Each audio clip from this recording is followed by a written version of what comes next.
बीरेन जी, बहुत स्वागत आपका। ये नेतृत्व को लेकर बीजेपी में बड़ा असमंजस है। एक बार स्लिप ऑफ टंग हो सकता है, 2 बार हो सकता है, लेकिन जितनी बार स्वतंत्र देव ये कहते हैं कि योगी आदित्यनाथ के नेतृत्व में चुनाव लड़ा जाएगा, उतनी बार केशव मौर्य किसी न किसी टेलीविजन चैनल पे आके ये बात कहते हैं कि नेतृत्व किसका होगा, चेहरा किसका होगा, ये दिल्ली बताएगा। देखिए, मतभेद तो है, क्योंकि सरकार जो चली है 4.5 साल, इसमें बीजेपी के कार्यकर्ताओं नेताओं की सुनी नहीं गई है।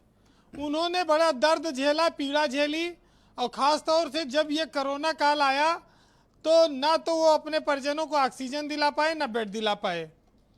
और 2017 के बाद अगर आप नज़र डालें तो बीजेपी नुकसान में रही है। काफ़ी चुनाव भी हारी, लोकसभा में 2019 में वो 10 सीटें ज़्यादा हारी अगर आप 2014 की तुलना में देखें, और उसके बाद पंचायत चुनाव में उसका वोट बैंक ही खिसक गया। ये चीज़ें दर्शाती हैं कि सरकार में जो अफसरों की तानाशाही चल रही थी, उसकी वजह से कार्यकर्ता अब निराश हो गया है, और वो वोट बैंक को बढ़ाने और सहेजने के बजाय उसने उसको अपने हाल पर छोड़ दिया, और बीजेपी का शटर धड़ाम हो रहा है। तो अब ये केंद्रीय नेतृत्व जो बैठा है, सब जानता है। आप कहते हैं ये जो नेता होते हैं, इनका चील और गिद्ध मानो आप, इनकी दृष्टि बहुत पैनी होती है।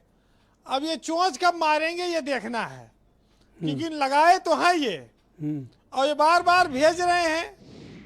तो ये साफ है कि खतरा अभी टला नहीं है। ये बात लोग इस बात को जान लें, क्योंकि अभी केंद्रीय मंत्रिमंडल का विस्तार होना है, और तब तक बहुत सारे समीकरण बदलेंगे। उत्तर प्रदेश में जो बयानबाजी चली दो बड़े नेताओं के बीच, तो केशव मौर्य एक बड़े नेता रहे, बीजेपी के उस दौर से नेता हैं जब बीजेपी बहुत कम संख्या में थी विधानसभा में।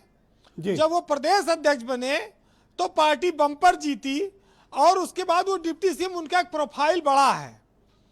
आज उनका बयान पार्टी की जो लीडरशिप, जितना उन्होंने रीत नीति जानी है, उस हिसाब से है। स्वतंत्र देव सिंह जो बयान दे रहे हैं, वो मुख्यमंत्री के सम्मान को और बचाने के लिए, बढ़ाने के लिए दे रहे हैं।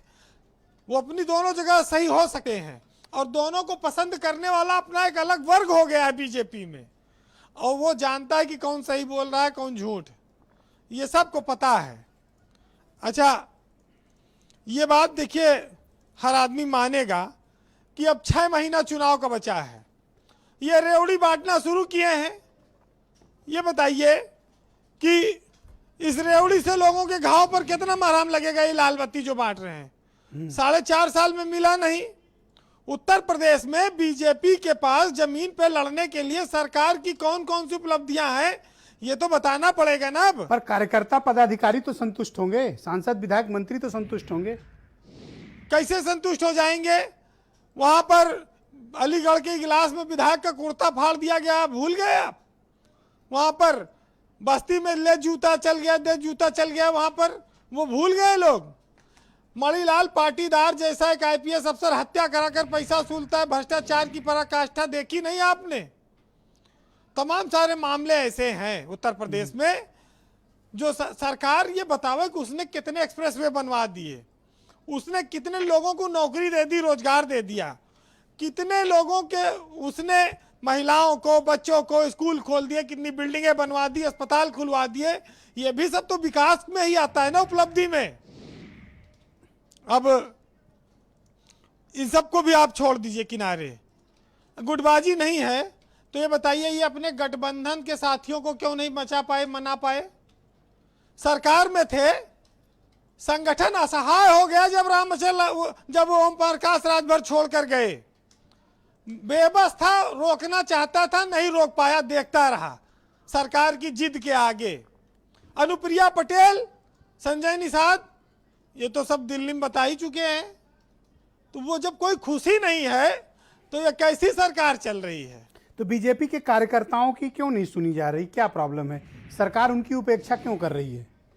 भाई, इतनी मेहनत की है कार्यकर्ताओं ने, लाठियां खाई हैं, अपनी सरकार में भी वो मार खा रहे हैं। देखिए, जब समाजवादी पार्टी में चाचा और भतीजा के बीच झगड़ा चल रहा था, तब ये बहुत ताली बजाते थे भाजपा वाले। अब इनके अपने घर में 1 महीना से खुसुर पुसुर चल रहा है। कुंडी खड़का के दरवाजे से भाग जाते हैं, छुप जाते हैं, बोलेंगे नहीं कुछ। दूसरे को बहुत मजा लिया, अपनी बारी आई तो चुप मार के बैठे हैं। भाई ये जो है कुंडी किस लिए खड़खड़ाई जा रही है इस समय? अरे कुंडी आपने सुना नहीं गाना वो? तो भाई मंत्री आते हैं, मंत्री जाते हैं, मुख्यमंत्री जाते हैं, बड़े बड़े लोगों से मिलते हैं, देश के शीर्ष सारे नेताओं से मिलते हैं मुख्यमंत्री। तो मुख्यमंत्री को एक बयान भी जारी करना चाहिए प्रेस से कि हमारी देश के, आप सोशल मीडिया पर उनके खूब सारे बयान आते हैं, पीएम का आभार है, लेकिन वो बात कहना चाहिए, सवाल हो और लोग जवाब दे दें, बात खत्म हो जाए। कोई ब्रीफिंग नहीं हुई मीडिया में। देखिए आज जो लोग बैठे हैं शीर्ष पर, आज सत्ता में बीजेपी पहली बार तो आई नहीं, इससे पहले भी आई है, लेकिन क्यों लोगों को लगता है कि बीजेपी में सवाल पूछना सरकार में अपने आप में गलती कर देना है? लोग डर क्यों रहे हैं? क्यों चर्चाएं चलती हैं? नेतृत्व, एक साहित्यकार ने लिखा है कि नेतृत्व करने का मतलब लोगों को सही राह दिखाना है, उन पर राज करना नहीं है। ये बात बहुत साफ शब्दों में लिखी गई है। लेकिन देखिए, जब जो लोग सत्ता में आ जाते हैं, ताकत में होते हैं, वो ये कहते हैं कि जो पेड़ शर्तें नहीं मानेगा वो कट जाएगा जी, और जो गमलों में रहने की अपनी हद जानेगा वो फैलता जाएगा, पनप जाएगा। तो यहां सियासत में कुछ ऐसा चलन बन गया है। तो भाई सत्ता तो परमानेंट है नहीं। जितना बीजेपी से लोग उम्मीद लगाए थे वो पूरी नहीं हुई। चाहे आप रोजगार ले लीजिए, और ये जो कोरोना आया तो लोगों को अस्पताल तक तो मिला नहीं। भ्रष्टाचार पर इन्होंने कहा था प्रहार करेंगे। इतना सरकार 4.5 साल चली, कोई घोटाला कहते हुआ नहीं। तो अगर घोटाला नहीं हुआ तो प्रदेश में आर्थिक तंगी क्यों है? वो पैसा जो बचा, जो पिछली सरकारें घोटाले में खा जाती थी, आपने सब बचाया तो प्रदेश में कुछ फैक्ट्री उद्योग भी और लगते, लोगों को दिखता। ये सब चीजें भी तो आनी चाहिए। जी जी बीरेन जी। चलिए, जो लोग बैठे रहते हैं सत्ता में शीर्ष पर, मंत्री मुख्यमंत्री, वो सोचते हैं हम कभी जाएंगे नहीं। अधिकारी बहुत काम बिगाड़ देते हैं। योगी सरकार में भी अधिकारियों ने बहुत काम बिगाड़ दिया। कार्यकर्ता और संगठन पूरी तरह उपेक्षित हो गया। अगर संगठन में मजबूत शिल्पी ना होते, बीजेपी एक राष्ट्रीय पार्टी ना होती, तो सरकार तो चलती 5 साल, लेकिन संगठन बिखर जाता, कमजोर हो जाता। अब ये जो लोग थामे रहे, चाहे सुनील बंसल हो, चाहे केंद्रीय नेतृत्व हो, ये उनकी अपनी कौशल है, कला है। लेकिन जो लोग व्यवस्था में बैठे वो परमानेंट नहीं है। एक साहित्यकार ने लिखा है कि शोहरत की बुलंदी भी पल भर का तमाशा है, और जिस साग पे बैठे हो टूट भी सकती है। तो ये साग परमानेंट नहीं है। हाँ। अच्छा, दूसरी एक ब्रजेश जी एक बड़ी अच्छी लाइनें हैं जो आदमी के जीवन को सबक देती हैं, वो पढ़ के मैं खत्म करूंगा।